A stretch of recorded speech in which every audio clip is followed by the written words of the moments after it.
Ipindaon-daon, bibili-bili mo, kakain juga bakso, ganito ka, ganito. Mo, better. Oh, better. That's how we start these. There is no real start to these. They just kind of start. You just kind of like ease right into it. We just ease right into it. That's fine. Miss Donna Berth, Yes, my friend. thank you for being aboard. This is episode 3. This is episode 3 of Chasing Laughter, and hopefully we'll chase a little bit of laughter in this episode. So, what? I don't know. Of all the years that I've known you, which has been 30, right? At least. At least. I don't know. Because we're only 31 years old. I'm going to be 47 on August 24th at 5:45 a.m. Well, I got you by A handful. a handful. So what is your maiden name? Holland. And you were born in... I was born in Northern Niño Hospital here in Bishop, California. That's awesome. So you're as local as they get. I am like 5th, 6th generation. I was just going to ask. The Hollands were pretty deep here. And the theater that we're sitting next to was built by my grandfather. You're kidding me. No. Oh my... Wow. That's how deep you go. Yep. That is.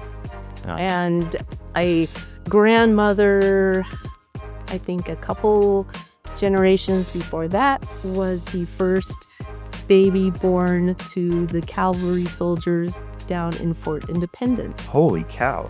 Yeah, we are older than dirt. You are deeply rooted Mm-hmm. in the Owens Valley. And that explains a lot of the passion for you, like your passion for our valley. That really does explain a lot of it. I didn't know that. Yep. In all these years. Yep. So, grade school, high school, Bishop. Yes.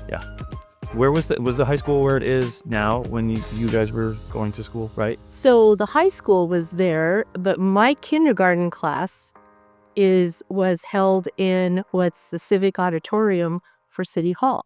Right. My mom was telling me that when she went to elementary, it was on my street. Right. Right. And so the kindergarten class, they took that civic auditorium and they put up some temporary walls, and we sat on the floor on the cold asphalt, or not asphalt, but the asbestos tiles. Oh my goodness gracious. And when it was time for vaccinations and stuff, we all stood in line in the hallway there.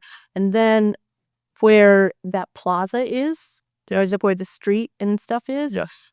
And then over on the other side of that, along the fence line where those homes are, there used to be a big long school building Oh. that you would be familiar with, and that ended up getting moved over to Elm Street. Elm Street. Interesting. And I remember, because I grew up on Elm Street, the 700 block there, and that whole school didn't used to be there. There was a chain across the end of Elm Street, and it was just like this wide open field, and we got to run amok in it. Sure. And I remember sitting in my front yard and watching the school building go by on a truck. Oh my gosh. It's always super impressive how they can move whole buildings. Yeah. Yeah. Like I said, hey, look, it was my 1st and 2nd grade class. That's wild. And then in 3rd grade, they didn't have enough classrooms. So there were some of us. So you know the layout of the town. So I grew up on the 700 block of Elm Street. Yes. I would walk over to the elementary school over on Line Street. Yes. They would put us on a bus and they would drive us to the blue and white church on Main Street. I can't think of Nazarene, right? I can't, it's not Methodist, but anyway, that church, the blue and white when they're on Main Street. Yeah. At the end of Elm Street, Yeah. right down the street from my house. And we would have classes there. And then at lunchtime, they would bus us back over to the Line Street. We have lunch. And then we get back on a bus and go back to the church. And then I was given permission to actually walk home from there. Yeah. And so from walking on the Main Street and Elm to my home, I got to walk past my grandmother's house, and so I got to stop and visit my nanny every day. We had Gretchen on last episode, and we were talking about the issues of the school now. So the issues of the school way back then was much worse because, I mean, it's not as like nearly as chopped up as it used to be in the past. Right. So they have that going for them now. Right. We were talking about in a utopian, scenario where a new campus could possibly be located. And to me, it would have to be like up by the college. Yeah. There's just a ton of room up there to make something that could last, for generations to come on a, kind of an all-inclusive campus for the, not necessarily high schoolers, but for all of the middle school, kinder through middle. Right. Because they're just growing. That's all it is. Right. Yeah. And I would say, the biggest issue with that, I mean, if you outgrow your area, then you have to do something. But I just remember how nice it was to get to walk to school. Oh, yeah. And, I was a latchkey kid. and so, Yeah. and I always got to go home at lunch in elementary school. They would let me walk home. Yeah, that could never happen today. No, I mean, I lived 3 houses away and they're like, yeah, you can go ahead. So how did you become involved in Mule Days? Well, I think growing up here, you kind of, It's always it's progressive. It's progressive. So if you're a 4-H'er, right. you start by carrying the banners in the parade.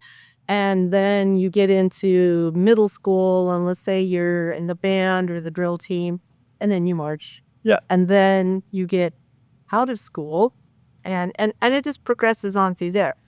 But then, you end up having children, and so that cycle starts all over again. And I have walked up and down Main Street so many times as the band chaperone.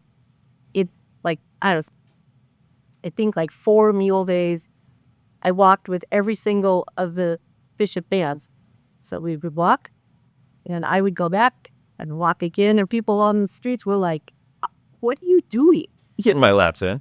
Yeah, so So how did, specifically, because what is your role for Mule Days now? I am the executive director. That's what I thought. And how did you, when did you, you start working directly for Mule Days? Well, I got my foot. So getting involved in Mule Days, right? And your title for Mule Days now is Executive director. That's so awesome. That really is. I'm executive director. So how did you really get involved? As a kid? Yes. So as growing up here, you get involved with, if you're in 4-H, you march up and down carrying the banners, right? Or you're in the band and you march with the band. And Did you play an instrument? I don't. Oh. I used to play guitar and banjo, but I didn't quite fit in with the marching band. Marching band, yeah. But I was a flag twirler. Oh, that's And so anyway, then you get out of school and you have children. Yeah. Get married and have children. And then that cycle starts again with your children. Yeah. And one year I was I think 4 years, I was one of the band chaperones that marched with every single of the Bishop. And so, I'm making hot laps up and down Main Street, and people on the sides are like, what the heck are you doing here again? I'm like, hi, I'm just part of the parade. Just give me a bottle of water. I know, right? So I got involved officially, though, Yes. when I put my horse out at Saddle Club. And it used to be that part of the membership requirement for Saddle Club is you had to volunteer at Mule Days. Okay. And so, you're doing the stuff like, moving trail courses and opening gates and stuff like that. And then The unsung heroes, all of our events here, are Yeah. volunteers. yes, oh my The goodness. best. Oh, it would be impossible without them. Absolutely impossible. God bless all you volunteers. Heck yeah. So after a few years of that, I was lucky enough to be asked to be part of the main arena crew. Oh. And that is so much fun. Who doesn't want to be right in the middle of putting the big shows on? Yeah. What we call the big shows. Yeah, yeah. And so I got invited to be a part of that. And so And you grew up in like an equestrian environment, right? Just because your family has been so deeply rooted here, like you guys have been cowboys basically forever. So did you grow up with horses? I did not. Whoa. I know, right? So my mom was allergic to everything. Oh, goodness gracious. And although we had an acre of land, the Hollands all had each of the Holland siblings had an acre out there on Brockman Lane. Okay. And one of them has the family homestead on it. But my parents were smart enough to realize that it would not have been a very wise idea to get a horse that we could keep. You know, my argument was, we have an acre, we have a place to put it, right? And they're like, but somebody has to drive you out there Yeah. to check on it. So I did not actually get my first horse until I was 22 years old. And I had this epiphany, like, I can get a horse. I'm all grown up. I can get a horse. I don't have to ask anybody's permission. Oh, wow. So that was my first. And then I've had several since. What was your first horse's name? Red. Oh, I love that name. There's a painted horse that when I was at the fairgrounds, Red, he was just an absolute character. Had a blue eye. Oh, nice. And when he loved you, he loved you. When he didn't want to be like around you, he would turn his butt at you. Sometimes he would poop. Right. And I was just like, And you kind of knew right where you saw it right there. I was like, all right, we'll see you tomorrow, Red. And I would go there in the morning on my morning lap in the morning, and he would make a noise and come up, and I would scratch him, and he'd be totally cool. And some days he just wasn't into it. Horses are really neat like that.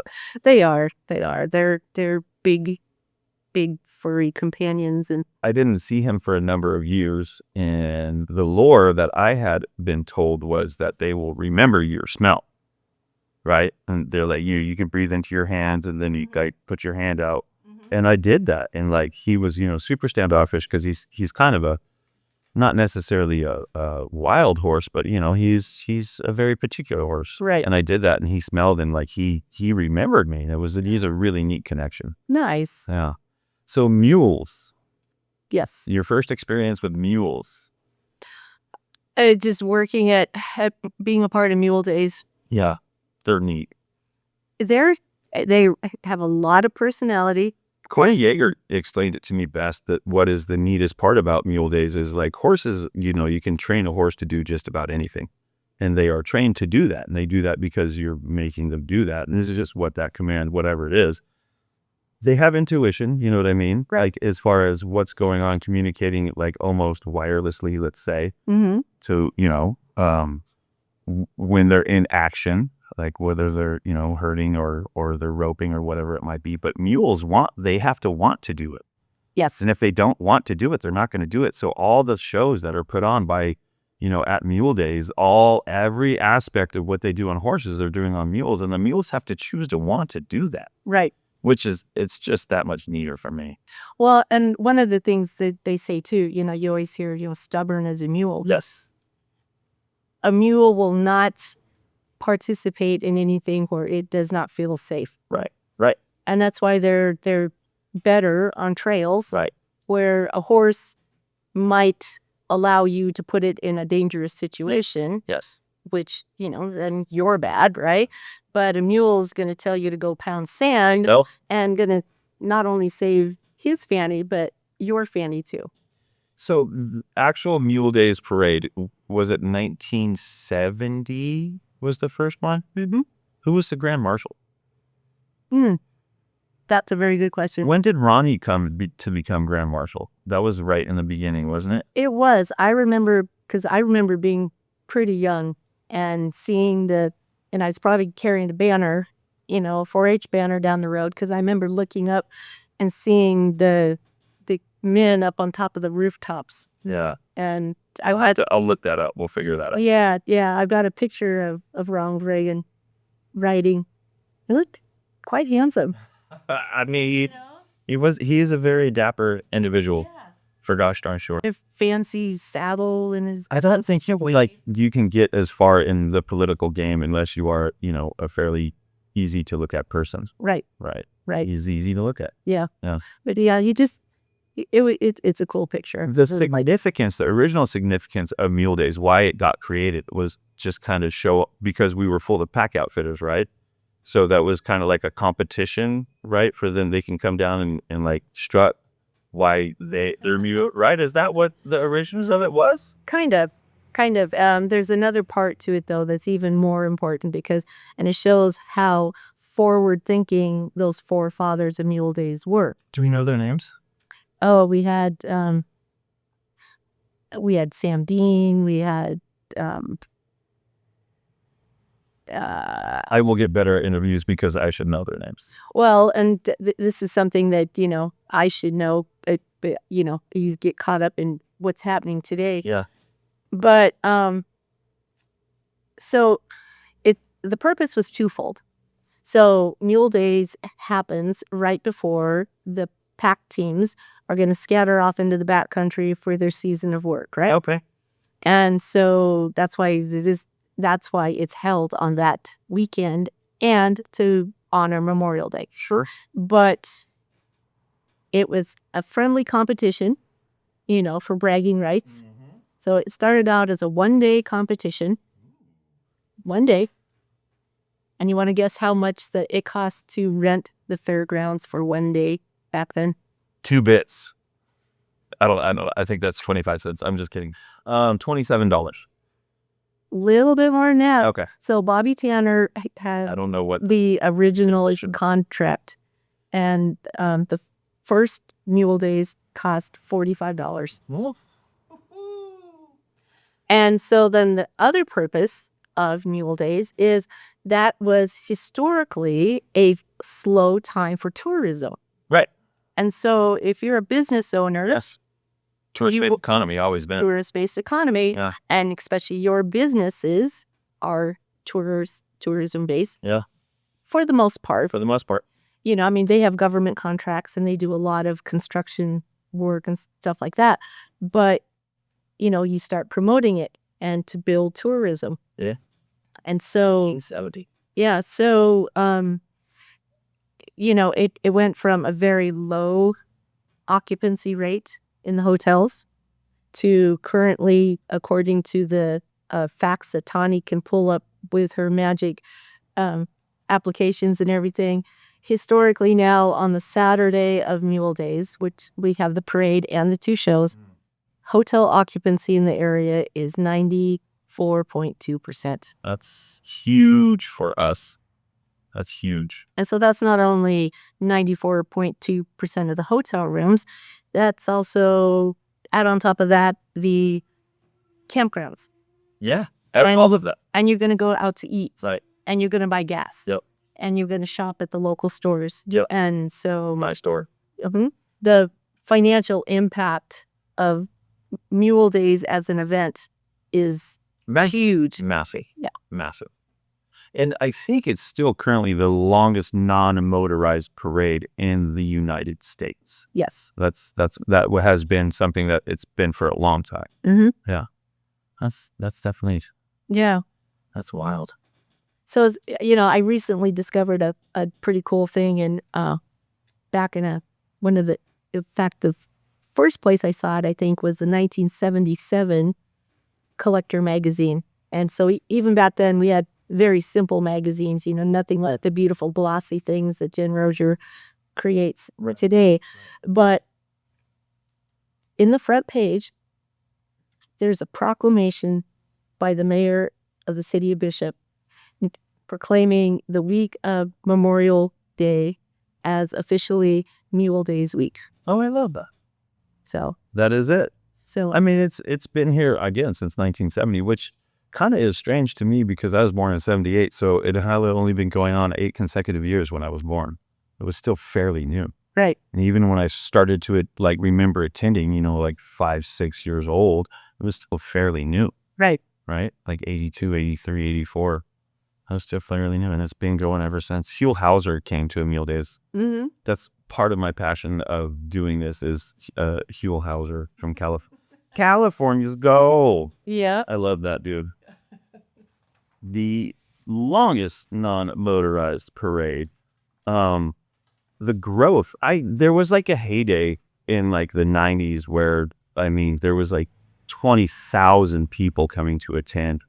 You know what I mean? The population of Bishop would swell like by 20,000 people on that weekend, which is, again, huge for all of us here. Right. Yeah. Right. It's Well, the number that we officially use is we draw 30,000 attendees. Yep. And that's the figure that we use based on hotel occupancy. 30,000. 30,000. Maybe I'm thinking it was 50 that came in because I remember Probably it so. was well over expected. Right. Probably so. Well, So, because I have seen numbers that are as high as, 40, 45,000, but for the most part right now, we say 30,000. When I'm applying for grants, yeah.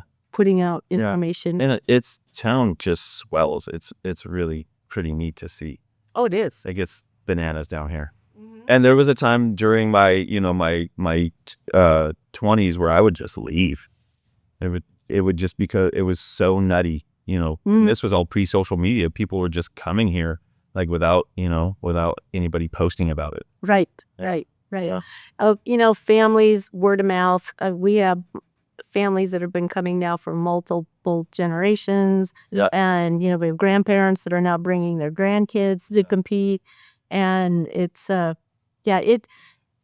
would say it peaked or was at a peak in the 90s and has dropped off a little bit, partially because the whole equestrian Western lifestyle is changing a little bit. We're not the only event that has felt that impact. Right. And I mean, Bob Tallman and Steve Kenyon, who travel all over the United States and, announce at the largest equestrian events ever, say that every single equestrian event has taken a bit of a hit. Well, and then like specifically to mules, right? That is a smaller genre of the equestrian lifestyle. Like, there's only a handful of people that really even know what a mule is. Right. And we're one of the few mule specific events, and we are the largest. Tom Green, he is a very famous podcaster, comedian. He's a neat guy for the I think without him and what he did for podcasting, he came up with the Tom Green Live show. When radio, he was so restricted on what he could say and do on radio, kind of like when Howard Stern moved to, I think it was like XM radio. He could say what he wants. You can cuss, you can do whatever you want. Right. So Tom started something on the internet called Tom Green Live, and he was like one of the forefathers of this podcasting. And I remember watching it. I subscribed. I would log in on Tuesdays, watch his live show, or just, right. And he would come up random sometimes, you know what I mean? And so he is huge into mules. He discovered mules, and I want to try to reach out to him, and because if he knew about Mule Days, he would attend. Right. Right. And that would be another huge draw to a whole different crowd of people. You know what I mean? Like, right. Mule Days is a thing. And I really think the transition, like, there's so much potential in Mule Days just because, like, country is the new, like, cool thing. Right. Beyonce did a country album. Like, the bands that are playing in those large events, you know what I mean? I forget whatever it's called, what everybody attends down in. Right. The Coachella. There you go, Coachella. Like, it's kind of switching towards country. A lot of kids, like the 20, 30 somethings, they do the cowboy boots and the tight jean shorts the dudes do. It's pretty wild. Right. Right.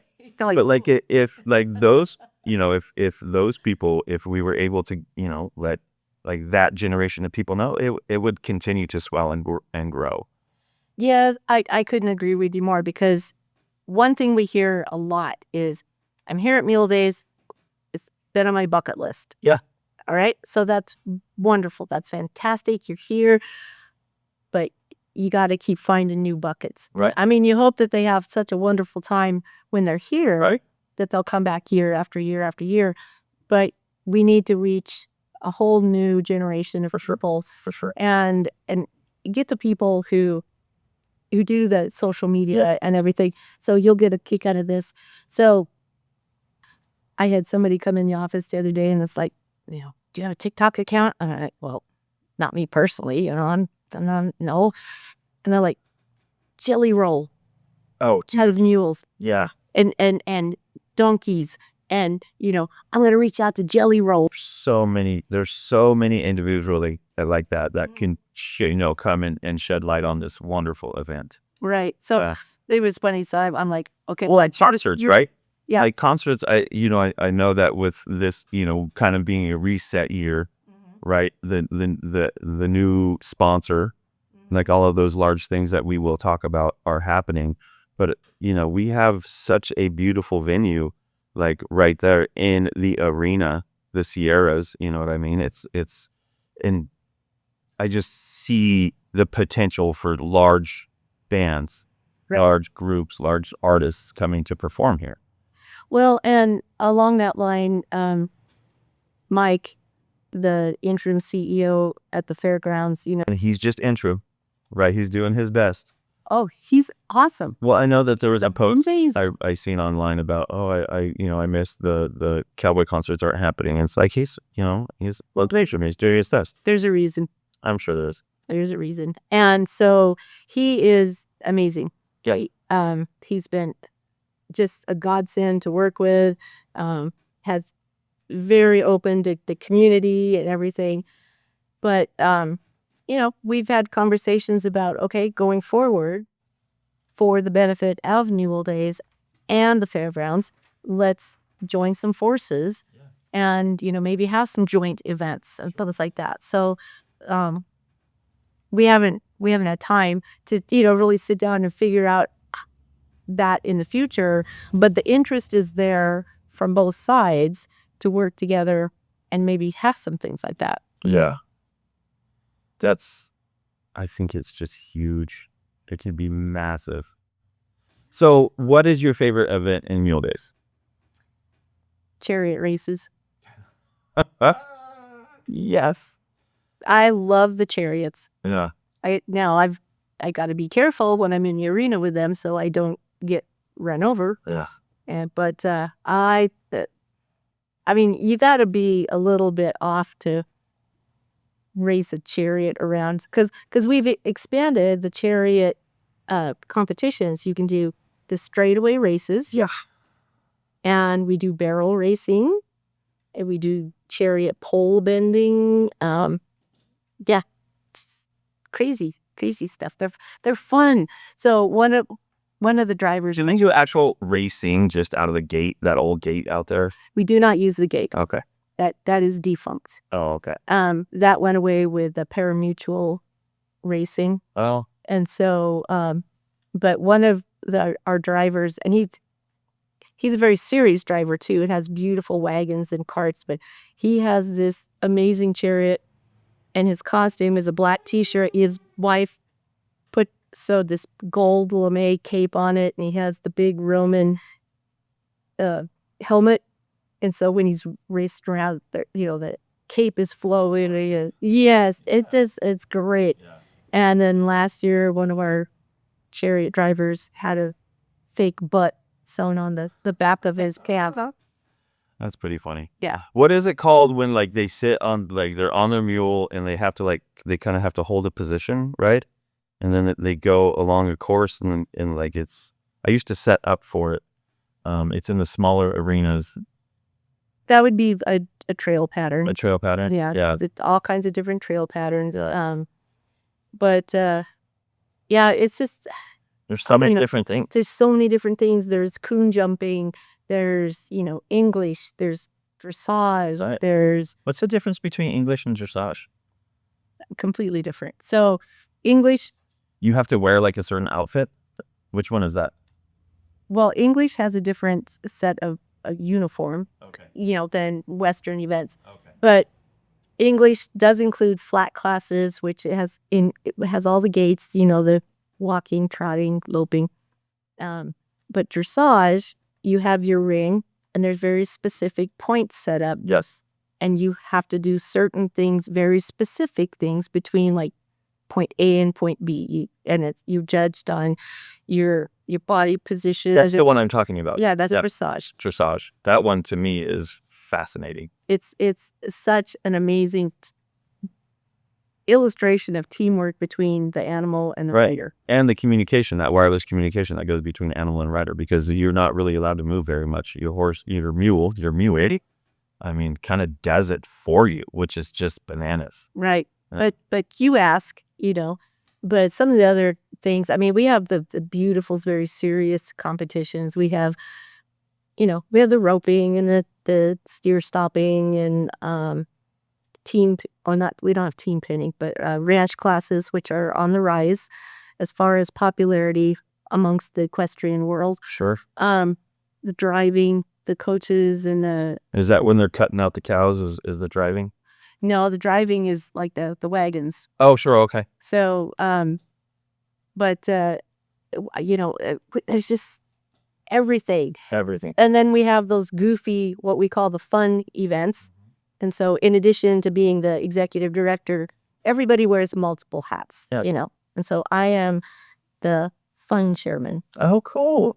That's another official title. I'm a fun chairman. Fun chairman, executive And director. so I get to help organize and create the fun events. And that's the bedroll race, which we brought that back last year by popular demand. And we created the chicken plucking race. Oh, fun. And we have big balls in Mule Town. And Okay.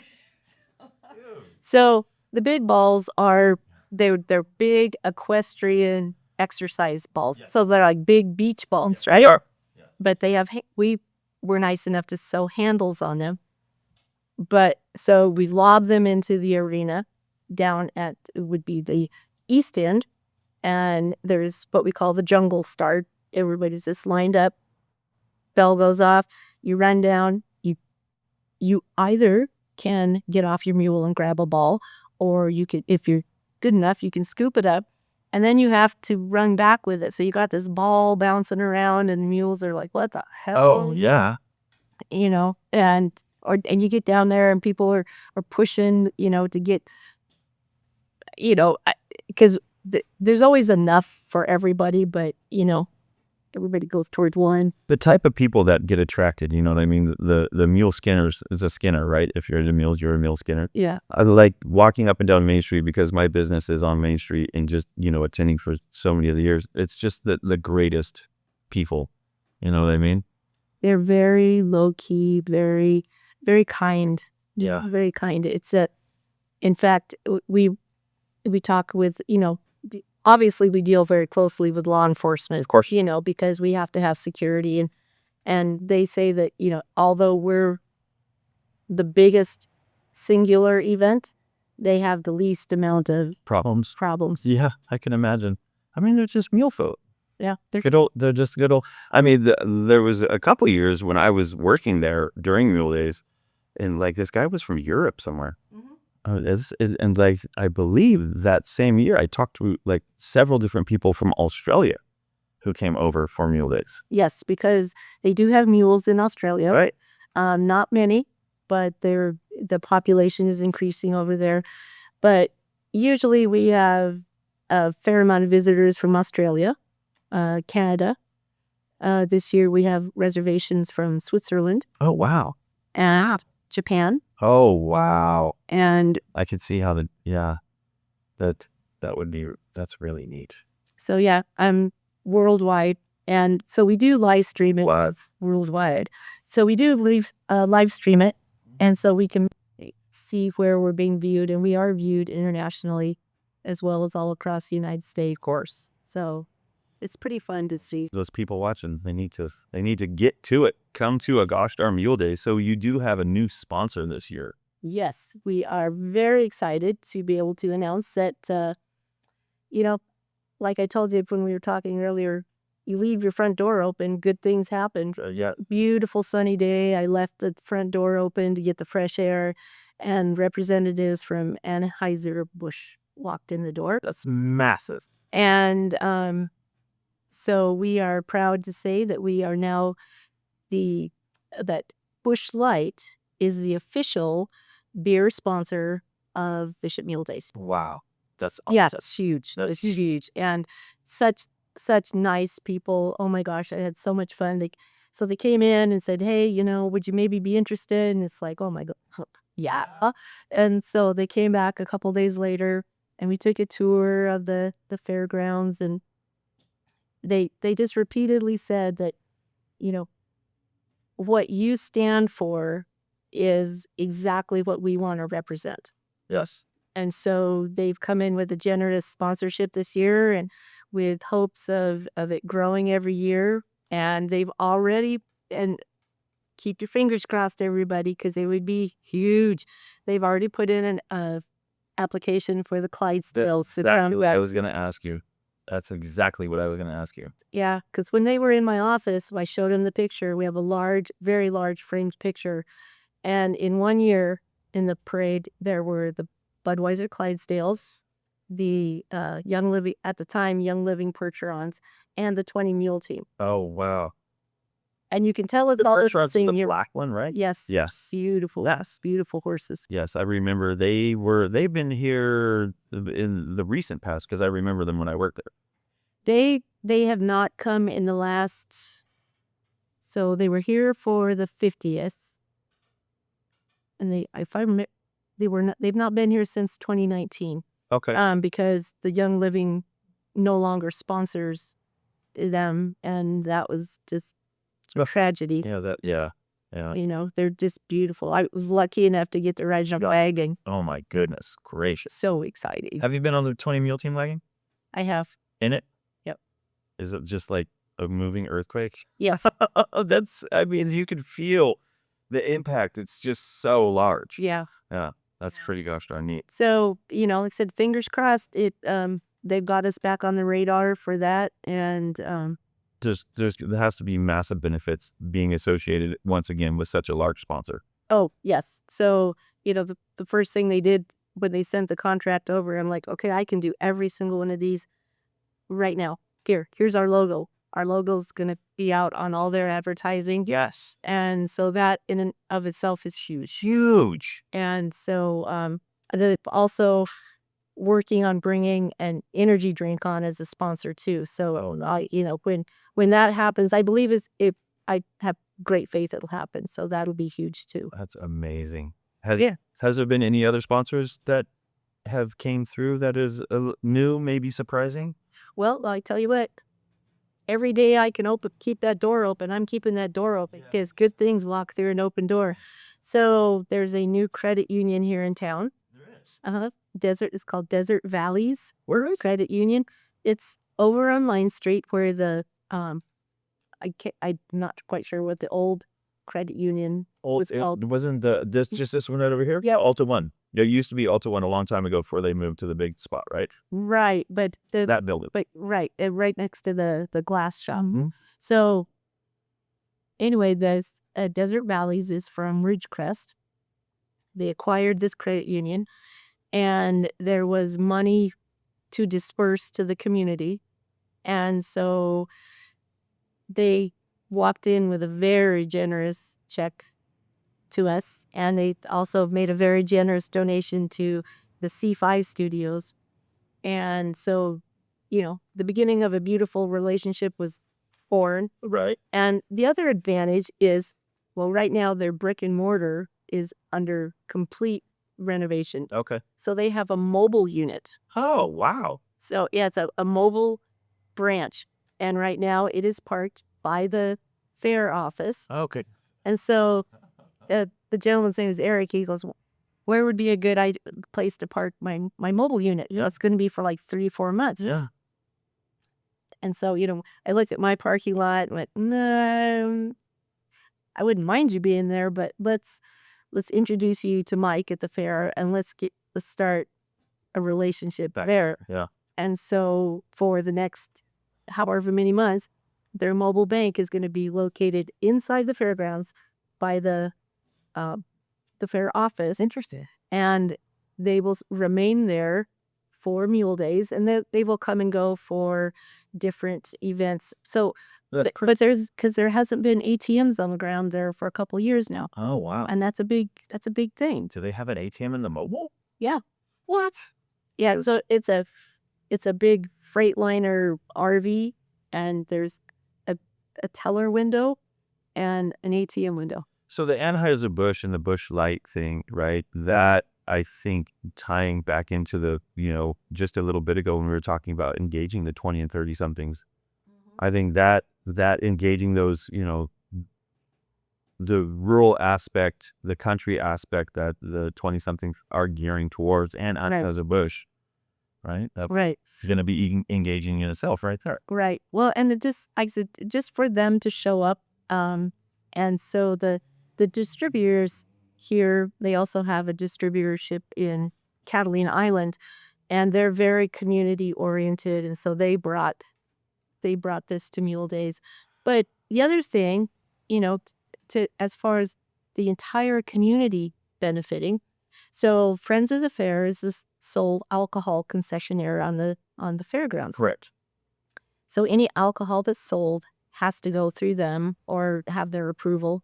So, hey, Robert, who's the president of the Friends of the Fair board, we have this opportunity, what do you think? And so we all met, and he's like, yes, we will distribute your products because, if we have a big sponsorship and draw a big crowd, then Friends of the Fair makes money, which in turn helps the fairgrounds. Right. So it's win, win, win, win, win, win. That's so neat. And coming from, not too long ago of the fear of Mule Days going away. Mm-hmm. Yeah, we were in a pretty rocky financial situation, and there's a timeline that led up to it, and it started with COVID in 2020. When you're halfway into planning your event and you are shut down and you're a once a year event, Right. it's pretty hard. Yeah. Money's already spent. Yeah. Right. And so we had taken reservations for RVs and tickets, and because we can't put on a show, we had to offer everyone and wanted to offer everyone a refund.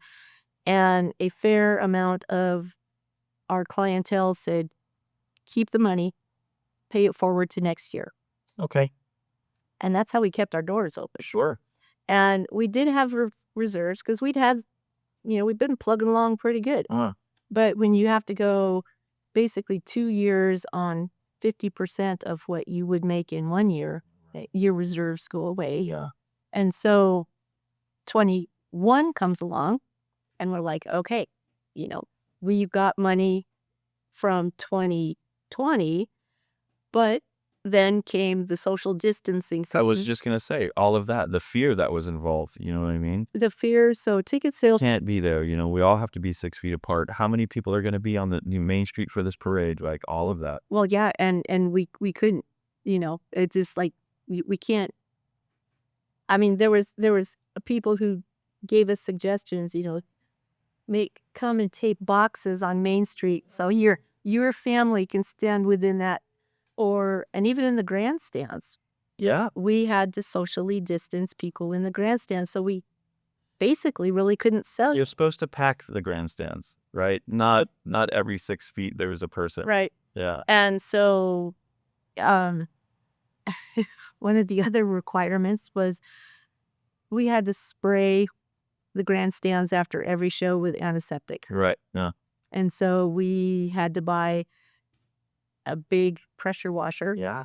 So we did get a $10,000 grant to be able to be COVID compliant. Sure. But every single dollar of that $10,000 had to be spent on COVID compliancy.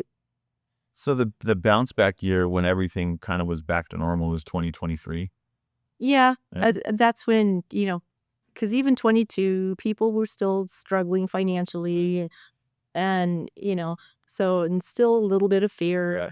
But 23 we definitely saw an uptick, and then 24 Last year. Mhm. Last year was nice. Yeah. Yeah. So I'm just right out there. I'll be right out there again. this year's going to be amazing. It just so many things that we're just like, oh, another challenge. Oh no, and then it turns around, and we weren't going to be able to have the concert and dance because And this would have been, and it will be amazing for the community when it does happen. But the fair got a grant to renovate the heating and air in the Charlie Brown auditorium, Okay. which has been horrible for Yeah. years. Yeah.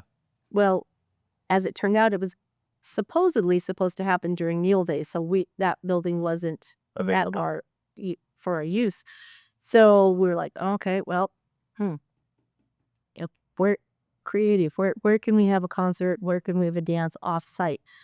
Which lends itself to a whole different set of issues. Yeah. And then Mike called one day and he goes, it's going to be available. The contract got pushed back. Oh, wow. So there's going to be a dance and some bands? Yes. Nice. What's the lineup? So for the concert, we, I will tell you one of the things we get asked so much every year when we start selling tickets is, who's going to be the concert? Yeah. Is Dave Stamey going to be the band? Is Dave Stamey coming back? So Dave Stamey's coming back. All right. That's awesome. So Fiddling Pete will open for Dave Stamey at the Thursday night concert. Oh, man. And starting Monday, we'll have tickets on sale, and you can buy a VIP table, or there'll be VIP seating or general admission seating. VIP gives you a chance. So the tables give you a guaranteed meet and greet with Dave Stamey. Okay. The VIP, there'll be a certain percentage of the VIP tickets that are drawn to be part of the meet and greet. Because, he can't do a 300 people meet and greet, Yeah. And so there'll be a signed guitar that they'll have a chance to win. So the benefit of buying a VIP is not only the opportunity to potentially meet and greet with Dave, but first choice of seating. Because usually, you buy seat number this and this and that. We just don't have time to do that this year. So you buy a VIP ticket, you get first choice of seating, and then general admission. There's like so many people that swell there. Is there the potential for having like a larger beer garden or like food truck area for that type of an event? Just to, Potentially have more people that aren't really necessarily into mules come down just for that. Like, oh, there's 30 food trucks here from all over California serving different food. Or potentially, we do have all the vendors. The home ec building and the Douglas Robinson are completely packed with vendors. And so people come onto the grounds because it's free to come over to the grounds to shop and everything. We have really, really good vendors. But this year, sadly, we all know that, we had a tragic loss with the loss of Bobby Tanner. Yeah. So the 20 Mule team will not be rolling this year, but we are working very closely with the Death Valley Conservancy to make sure that happens again in the future. Sure. Because we want them to have those beautiful wagons on the move. Oh, I'm sorry. However, we are going to have one of the wagons on static display inside the Douglas Robinson. Oh, cool. And we're going to have an electronic display going, which shows the videos of the construction of the wagons. It shows them in not only our parade, but back in Washington, D.C. in the Rose Parade. So, wow. The wagon will be there. R.I.P. Bobby Tanner. Yep. And I didn't tell you who the Dunes was. No. So, back by popular demand is Justin Lawrence and the Double Average Band. Justin Lawrence and the Double Average. Yeah, it's nice, man.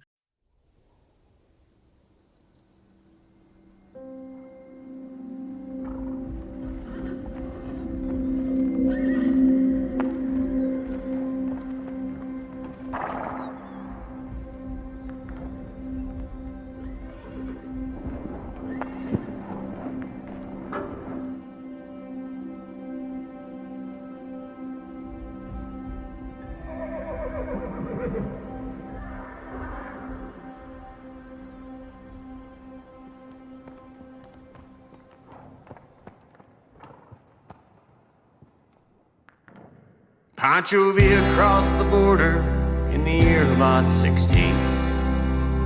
The people of Columbus still hear him riding through their dreams. He killed 17 civilians, you could hear the women scream. Blackjack Persian on the dancing horses waiting in the wings. Tonight we ride, tonight we ride. We'll skin old Pancho via, make chaps out of his hide. Shoot his horse, the eight-tailed wasp, and his 27 brides. Tonight we ride, tonight we ride. We rode for 3 long years till Blackjack Pershing called quits. When Jackie wasn't looking, I stole his fine spade bit. It was tied upon his stallion, so I rode away on it to the wild Chihuahua desert, so dry you couldn't spit. Tonight we ride, you bastards dead. We'll kill the wild Apache for the bounty on his hair. Then we ride into Durango, climb up the whorehouse stairs. Tonight we ride, tonight we ride.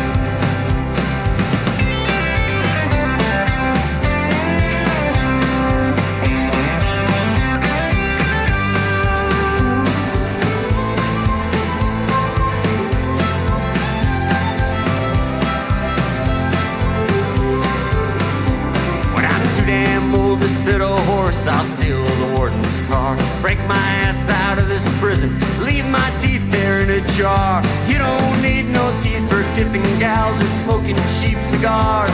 I'll sleep with one eye open, neath God's celestial stars. Tonight we rock, tonight we roll. We'll rob the Juarez liquor store for the represado gold. And if we drink ourselves to death, ain't that the cowboy way to go? Tonight we ride, tonight we ride, tonight we fly. We're headed west, toward the mountains and the ocean where the eagle makes his nest. If our boats bleach on the desert, we'll consider we are blessed. Tonight we ride, tonight we ride.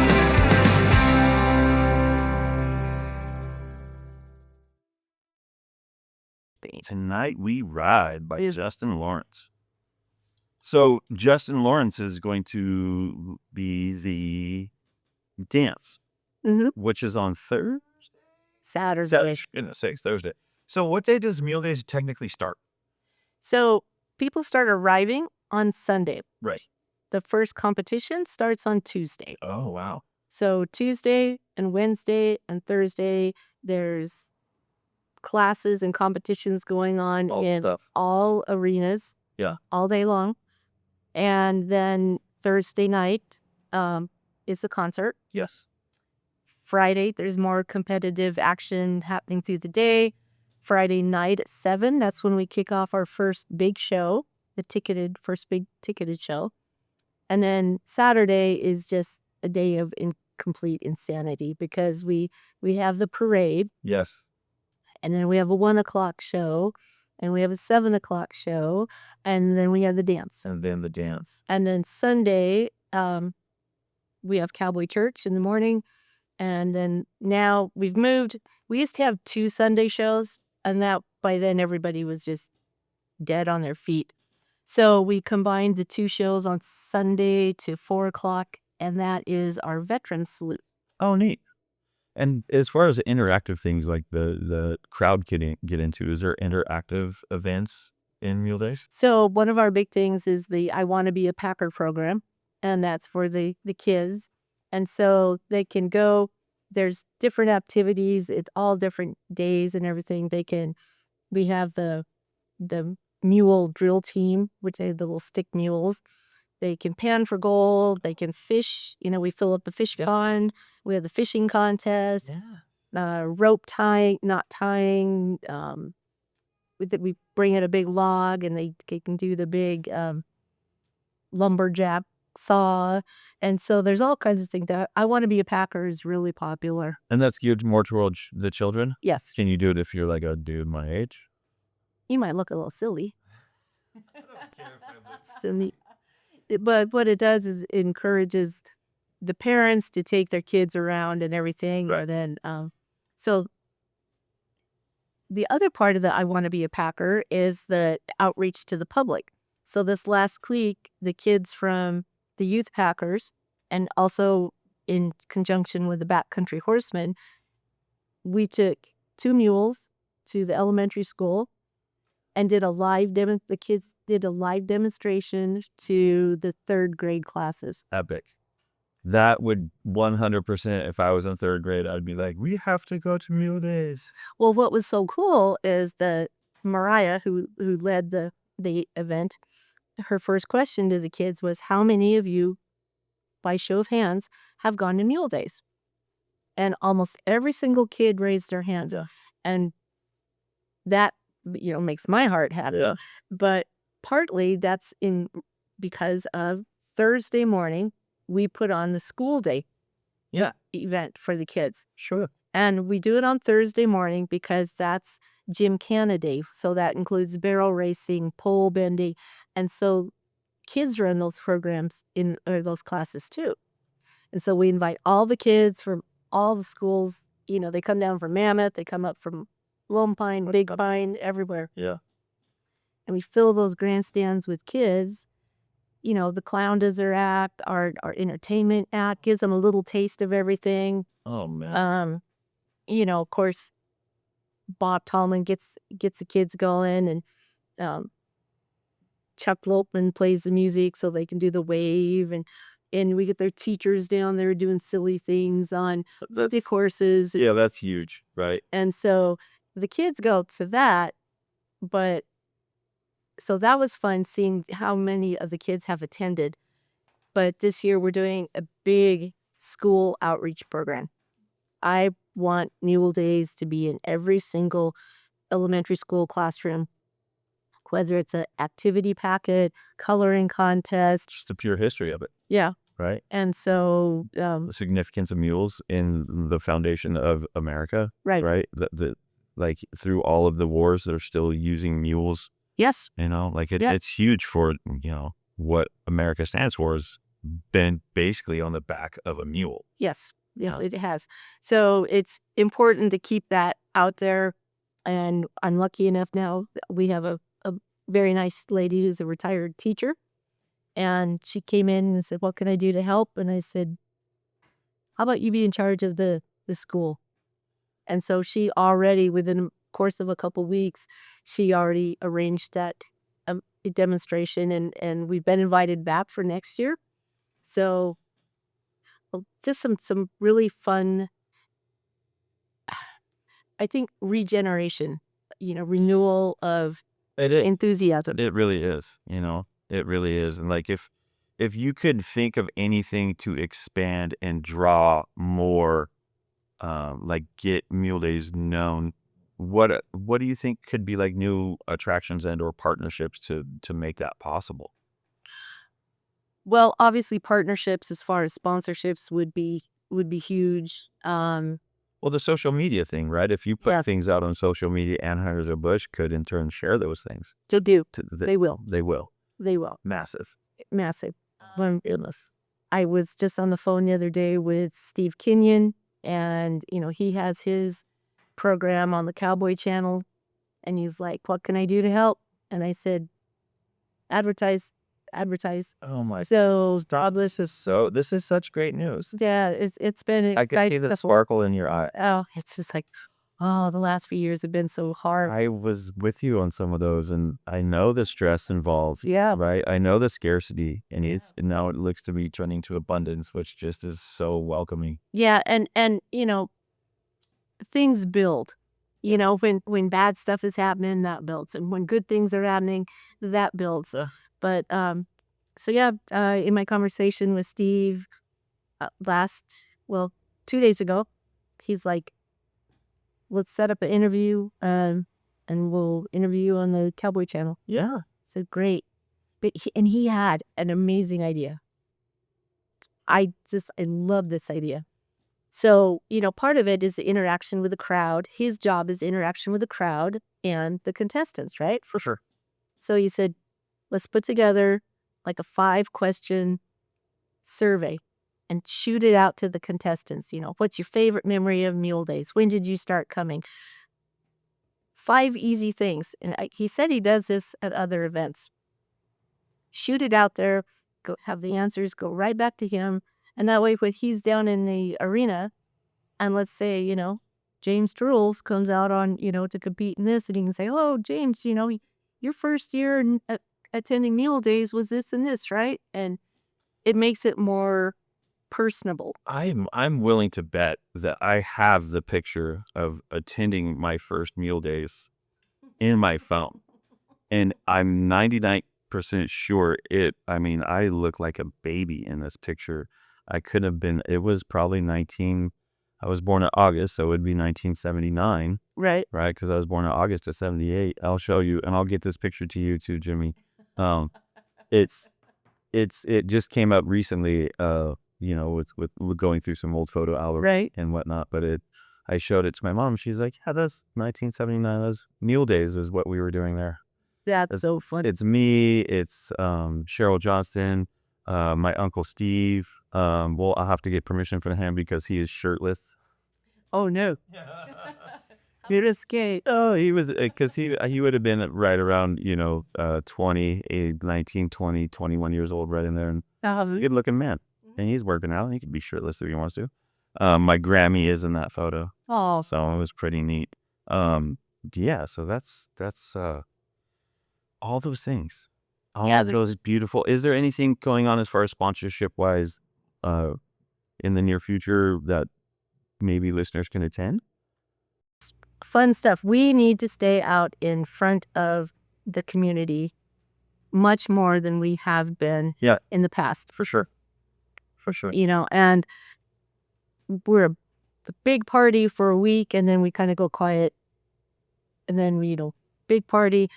And, the term, and my friends, I'm sure they're tired of hearing me say the same thing over and over again.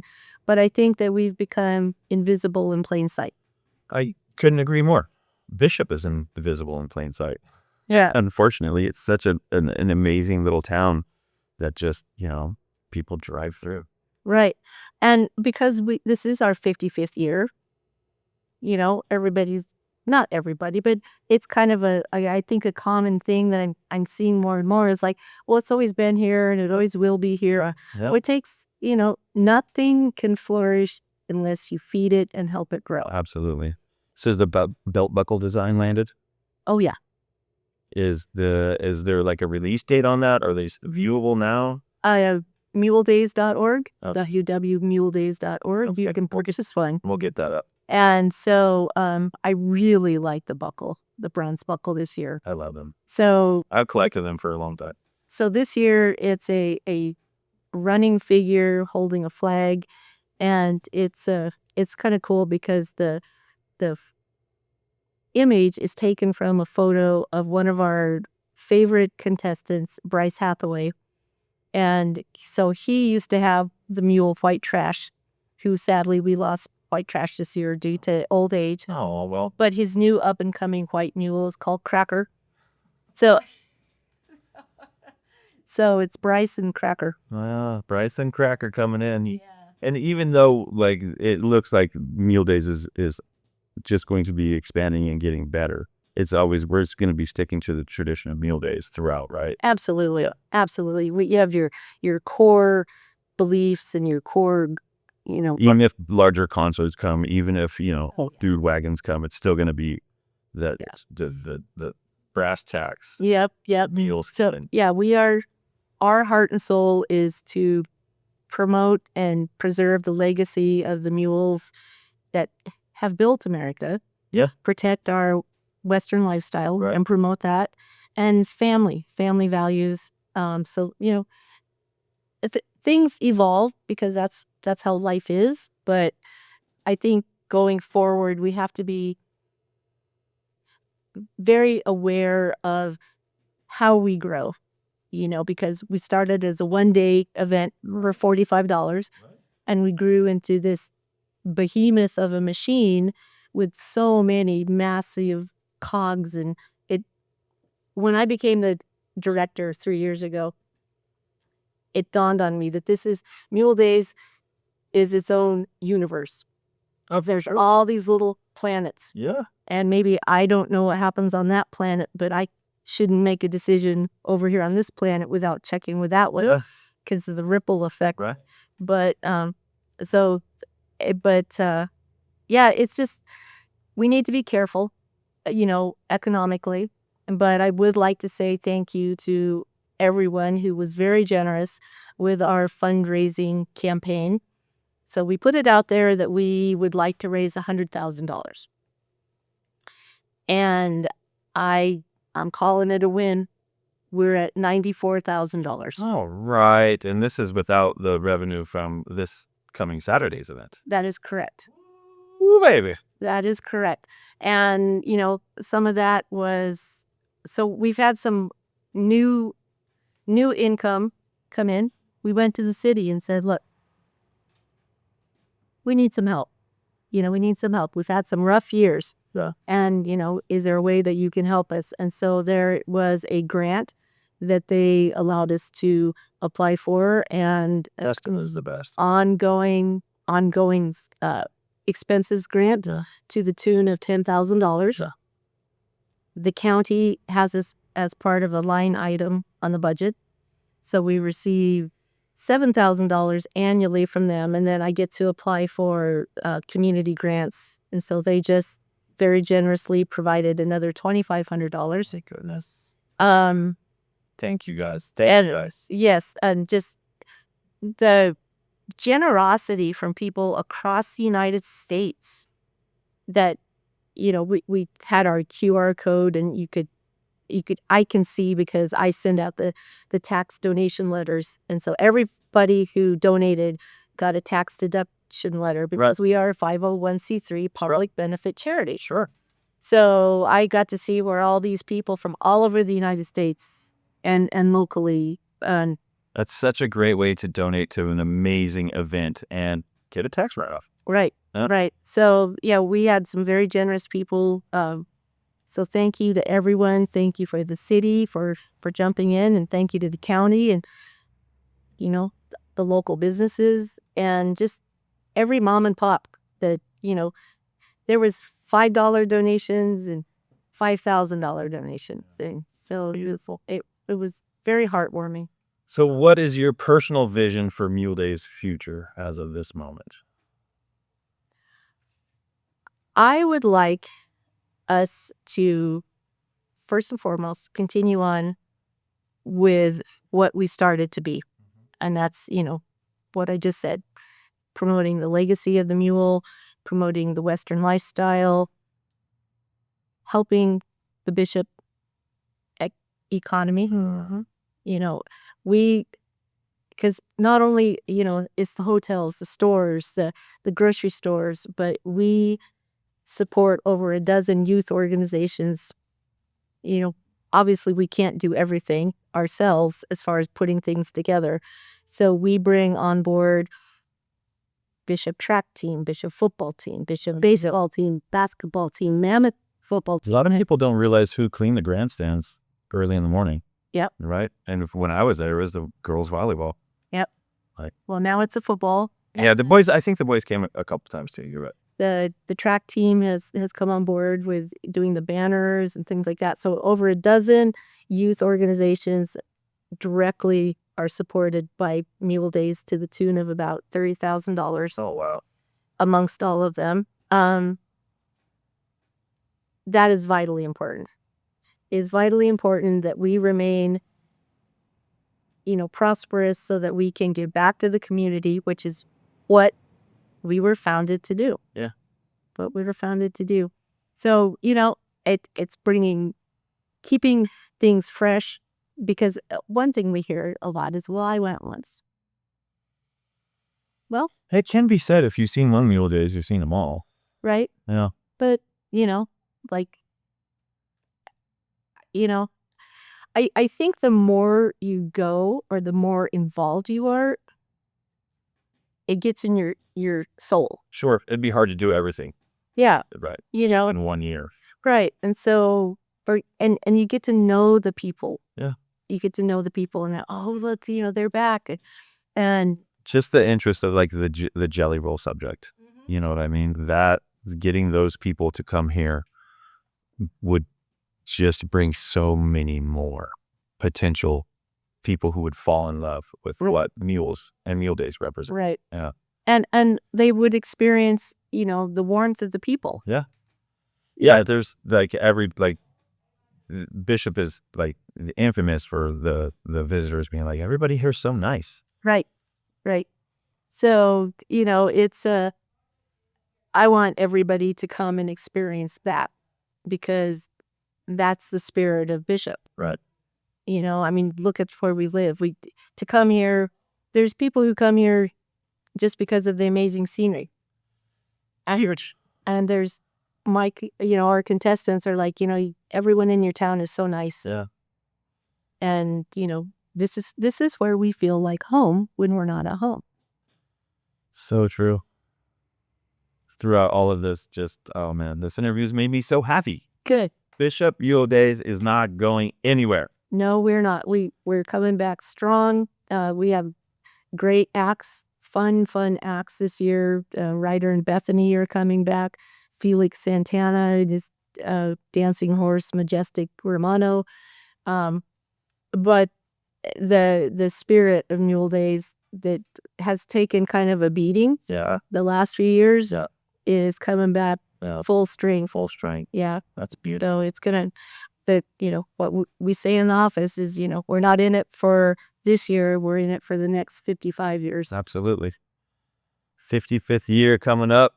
Donna Bird, I thank you for your time today. Well, thanks for having me. I'm so excited. This is beautiful. Me too. I have to say the last couple of years have been rough. I just feel like this whole new energy. It absolutely is. I can feel your aura sitting right here next to you. And Donna Bird, thank you for being with us and chasing laughter. I see the sparkle. There. Sparkle's back. And hopefully it's infectious. 3, 2, 1, here we go!